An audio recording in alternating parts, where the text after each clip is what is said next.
Hello, and welcome to Nintendo Obscura, where we dig into the vaults of obscure ROM hacks and hidden gems of the 8-bit library, and sometimes the 64-bit library. Today, in lieu of its 20th anniversary, we are looking into the cryptic outlier, the black sheep of the Zelda franchise, the arcane relic only known as Majora's Mask. Roll the tape.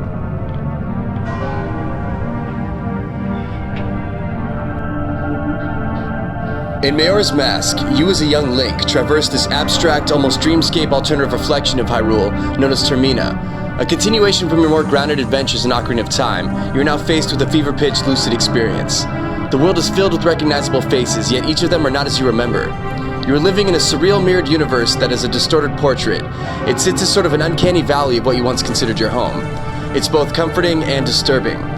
You learn you have 3 days to fix several of the townspeople's interpersonal problems, as well as prevent the bigger issue of the moon crashing into the surface of the planet, killing all its inhabitants, and presumably yourself. You have to crawl through 4 dungeons, defeat their grotesque boss creatures, and in turn summon 4 giants to proverbially catch the moon in its descent. In the last day, and especially the last 12 hours of the in-game time before the impending doom, you can sense this foreboding reality that the end of days is inevitable, inexorable, and unavoidable. There's a cryptic yet calming soundtrack that plays along with the bells of the clock tower, informing you that the end is near.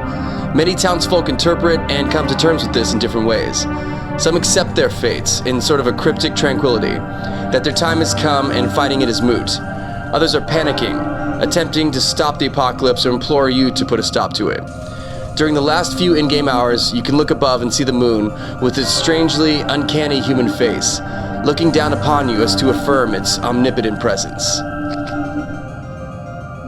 And as you're watching the moon's ominous gaze tear through the atmosphere and ripping through the cloudscape in reckless asunder, you begin to reflect. You begin to ponder on what was your story. What did you accomplish? What difference did you make in the greater scheme of things? Whose lives did you improve? What impact did you make, if any at all? And if so, was it a positive one? You start to realize you're little more than a fleeting blip of existence that was just a literal flash in the pan within the cosmic spectrum. And even avoiding all nihilist or fatalistic idiosyncrasies, you realize your path had meant nil, if nothing. We are so arrogant as to think, and sometimes genuinely believe, we are or had been more forward-thinking, more comprehensive, more industrious, more clever or compassionate, resilient or resourceful, more empathetic or considerate than any other person in this blink of consciousness. You realize you are but one cell in a multifaceted ecosystem. As an individual, you are hardly one, but merely a part of a greater collective. This revelation is both humbling and horrifying. As a child, this intrinsic truth bleeds out from the CRTV screen and resonates with you holding that N64 controller. You realize this game is telling you something.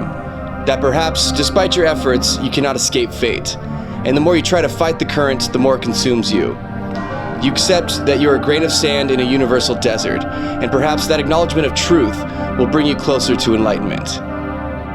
You accept your fate.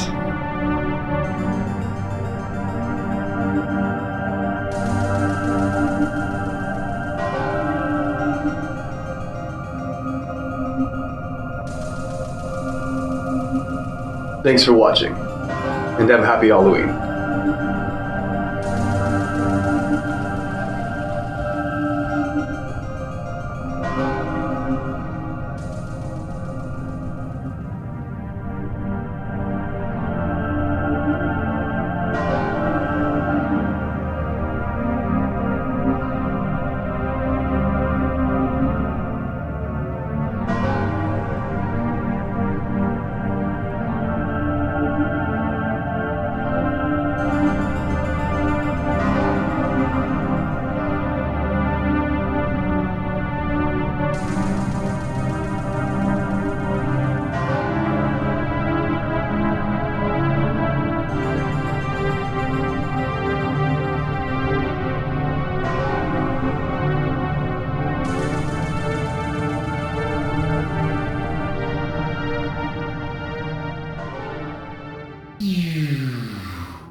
I have been waiting for you, Star Fox.